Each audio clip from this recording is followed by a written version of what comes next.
L'Office ivoirien des parcs et réserves, l'OAPR, et ses partenaires ont adopté, vendredi, à San Pedro, le plan d'activité de gestion 2022. Grâce aux efforts conjugués de la Direction Zone Sud-Ouest, ZSO, de l'Office ivoirien des parcs et réserves, l'OAPR, le parc national de Taï, PNT, jouit, à ce jour, d'un niveau de conservation de 98%.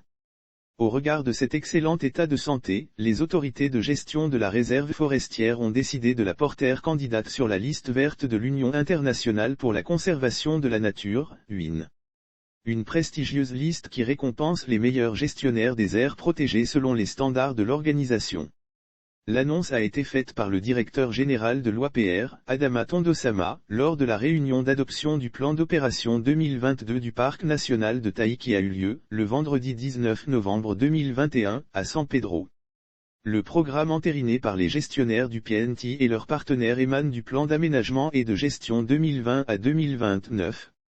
Ce plan détermine les activités portant sur 6 programmes de gestion.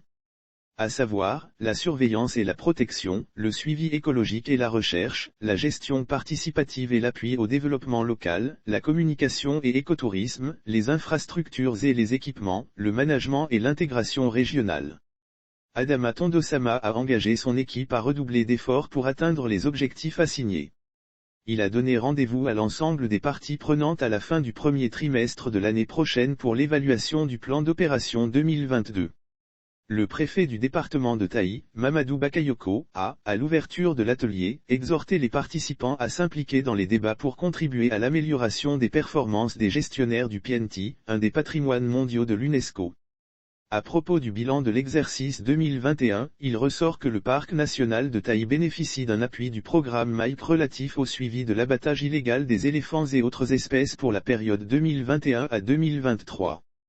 Ce projet financé par l'Union européenne à hauteur de 300 millions de FCFA vise, entre autres, à améliorer les capacités de gestion du site, à faire appliquer la loi et à créer un cadre de concertation sur les conflits homme-faune dans la zone périphérique du parc. Autre satisfaction, la population d'éléphants du PNT est estimée aujourd'hui à environ 300 individus. La quiétude et la multiplication de cette espèce découlent du renforcement, ces dernières années, de la surveillance et de la bonne gestion des écosystèmes du site. Le projet UE-MAIC-PNT vise à renforcer la protection de l'éléphant ainsi que des autres espèces inscrites à la Convention internationale sur le commerce des espèces sauvages, CIS.